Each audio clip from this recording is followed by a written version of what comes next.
Кино эхлэхэд Ольга хэмээх залуу эмэгтэй нэгэн хуучин орхигдсон байшин дотор хэсүүжүүлж яваагаар кино маань эхэлдэг. Тэр ямар нэг зүйлийг энэхүү бөмбөртөд тулгаар яг нэг тийм төмөр илрүүлэгч эсвэл сүнс илрүүлэгчийг whatever юутач энэ тоглоом чиглүүлээд энэ тоглоом нь ямар нэг зүйл мэдрэхээр бөмбөрдөж эхэлдэг. Тэгээд энэ дуулай түүнийг зойрлуу жигжилтэлүүлэхэд тэр хүүгэлдээ түүнийг ханы өмнө аваачин Ольга зойрын болонд байсан жижиг хөрөөгөөр ханыг цоолж эхлээд эсэнжилждэг.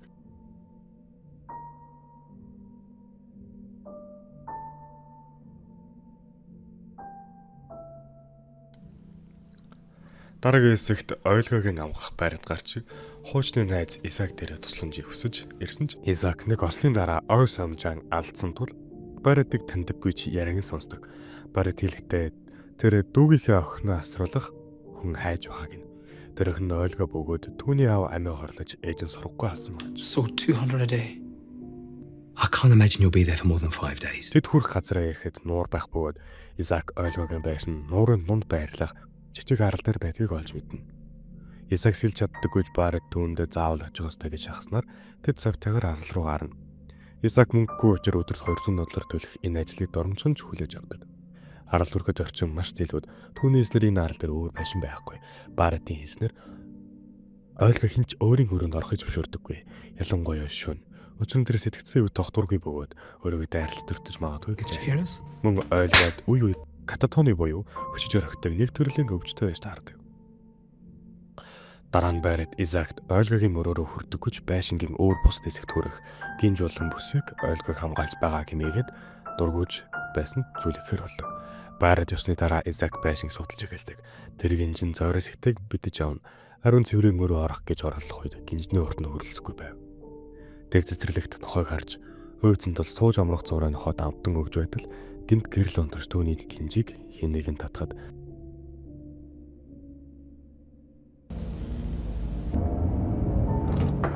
тэр Ольга дууцсан байх гэж бодоод шалгахаар очоод хөшсөн юм яриад. Шүн Исаак унтах гэж байхад ханын зураг өөрлөн ширтэд байгаа юм шиг санагдан айж зургийг эргүүлж тавьдаг. Гэвч хэсэг хугацааны дараа зураг буцаад түүнийг чиглэнгээр гисэн байна.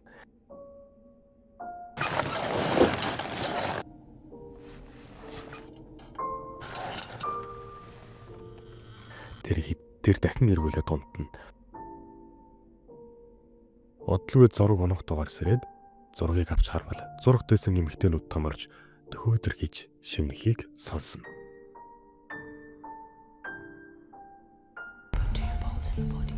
Унтаж чадахгүй болсон Исаак дахин байшингаа судална. Энэ удаа тэр шилэн хайрцагт байсан тоглоомыг авна. Гэтэл гинэд аимшигын орил сонсогдож Ольга кроссбовтэй гарч ирдэг. Ольга түүний тайвшруул энэ зүгээр л үнэг. Аавынх нь агандаг амтын нэг гэж хэлнэ. Тэд эцэст нэг манхутай ярилцсан. Ольга хэлэхдээ аав нь клаустрофобия буюу давч үзэнээс түгшдэг өвчтэй байсан тул зойрон төвчөдөд гарч чадахгүй байстай амиа орлсон гэв. Түүний ээж галзуурт бол аавыг нь одоо Исаак зүүсэн гинжээр ууж аав нь түлхүүр нэхэхэд ээж нь түлхүүрийг нь залгисан гэжээ. Харин тэр явдлын дараа ээж нь алга болж аав нь зойрон төвжигдэн амиа орлсон байна. Энэ аимшигтай түүхийн дараа Ольга өрөөнөөс гарч Исаак тулан хүүгэлтэй өмнө суун. Гэтэл хүүгэлдээ гинт бөмбөрдөж эхэлдэг. Hello. Тэгтэл зойрын хаалга айж мөр нэгдэж Исаак эргэн харж хаалга нээлттэй байгааг харна. Тэр Ольгод таширч дуудана. Гэвч хариу алга. Тэр очиж шалгахад зойрын цаанаас гэрэл цацарч байгааг олж харна. Тэр зойр руу орж гинжнийхээ ухааг олно. Мөн Ольга өмнө хөрөдөж байсан тэр нүхийг харна. Харин гэрэл тусахад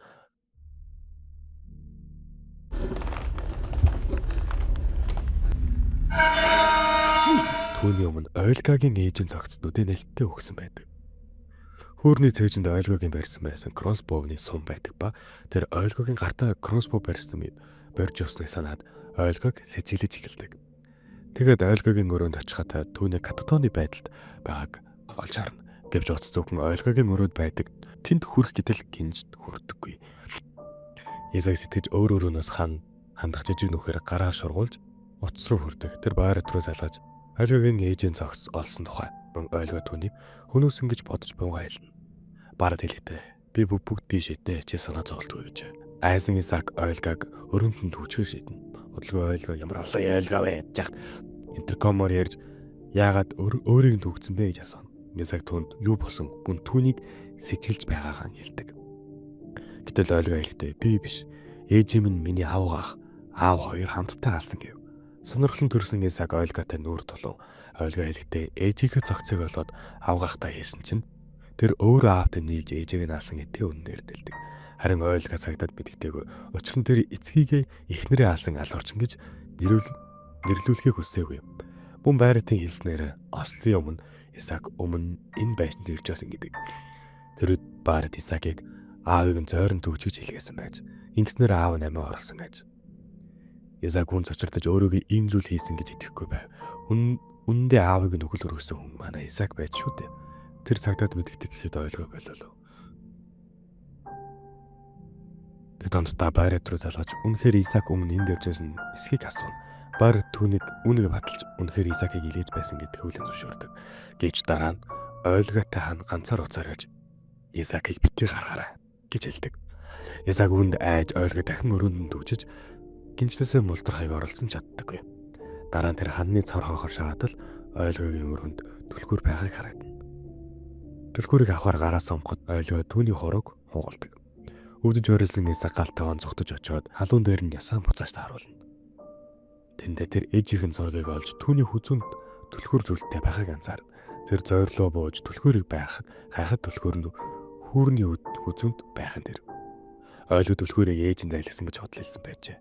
Исаак түлхүүрийг авч гинжнээсээ эцэстнийг юм салчаад гэтэл гинт гэрэл унтарч гарч идэнгээр гэрэлтүүлэн алхаж байгаа дээс Ойлгагийн орилгонд туултахад тэр дээд давхар гарч дахин кататоны байдалд орсон Ойлгыг хараад кроссбоуийг авч гинжээг нь Ойлгод зүлгдэг.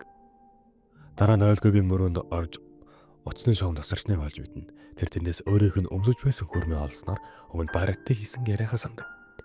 Аавыг нь түвжиж ирээд манайсаа мангар их мөнгө аваарай гэж хэлсэн байдаг. Исаак сэтгэлээр унан ихэр татан уйлсаар өмдөн. Өглөөс ирээд угаалгын өрөөрөө орцоод ирэх хооронд нь Ойлга нууцаар кроссбоуийг авч Исаакийг гарч ирэхэд нь Ойлга түүн рүү сумын чийн шүргэн саяныг манай хүний сургууль институт буюу амьд үлдэх мэдрүүхэн сэрж Исаак хаалгаа хаж өөрийгөө хамгаалдаг. Дараа нь тэр болгоомжтой гарч ирэхэд Ойлга байдаггүй. Тэр ширээрээ дөхөд Ойлга түүний нөгөө өрөөний нүхнээс отсон байдаг ба Исаак түрэн ариул гарган босож тотгоогоо биш харин хөлөө нөвцөлбөлдөг. Исаак угаалгын өрөөрөө орж арай ядан орж ирээд өдөлтөөсөө болж ухаалтав. Ухаалтсан байдалтай өмнө болсон зүйлийг сандаг. Түүнийг анх энд ирж байх өдөр тэр байшин хоосон байсан бөгөөд тэр хар материал дээр аавдан зөрөөлөн мой байрад чамайг үхээсэй гэж хүсэж байна гэж бичиж байтал доороос энийг сонсогдож зориулуу буусан ч хаалга төвчтэй байсан тул төвчээг тайлаад ороход тэнд тэр аавыг цуснд будагдсан байхад олж харна. Айд сандран өмгөө гарч гүйн 2 хоногийн дараа Барат ирж аавынх нь оршуулга хийсэн гэж хэлнэ. Исаак гайхан ах чинь айл хэдийн төвчтэй байсан штэ. Чи төгцсөн үү гэхэд мөнгө өгч ажил чинь дууссан гэхэд Исаак татгалзаж өөдөөс нь сөрдөг. Барат түүнийг өөрийг нь гөрнө гэж хайж шөнө орж ирж түүнийг тагнаас түлхэж унаадаг. Ингээд Исаак амнезитэй болсон байжээ. Эсийн удаа цагт буцаж Исаак ухаан орж хөлөнд нь зоогдсон сумыг хайжлаад хөдөлж чаддаг болон хувцсан өмсөж угаалгын өрөөнд жижиг хаалгыг олж төвөөр мөлхөж гарах гэн. Харанхуй өнгөлөөр мөлхөж байхад Ойлгагийн ээж түүний сэмээр гараад байж байдаг. Эцэн дээр ханы цаангаар хурч ирэхэд ээжийн цогцос яг хажууд нь байдаг. Тэр жижиг хөрөөг авч нүхийг томруулж хөрөөднө. Хөрөөдөж байх хооронд ээжийн цогцос толгоогоо хөдлөсөн байдаг ба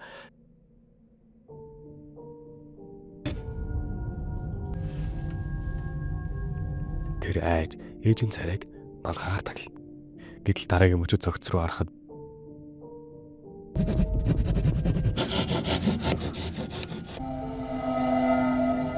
бөмбөр тоолдог тоолой хүүхэлтэй дуурж эхэлнэ. Ойлга зайр руу орж ирж ээжийнхээ цогцоос сумыг суулж авна.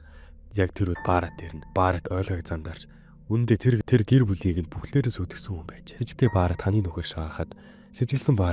шагаахад Исаакийн царай харагдана. Гэвч тэр юу ч хийж хамжаагүй байхад Ойлга түүнийг нуруу насны харуулж зойрон төгждөг. Барат Исаактай хамт гарах гэж хатгана. Гэвч өндөө мод барьж түүнийг зохих гэж бэлдэж байв. Тэр хөрөө хөдөлж байгаа харна. Гэвч интеркомоор Исаакийн хоолой сонсогдно. Тэгвэл ханы цаанд хэн байсан юм бэ? Тэр мөчөд бүх зүйл амгүй бол баараа тэргэж харахад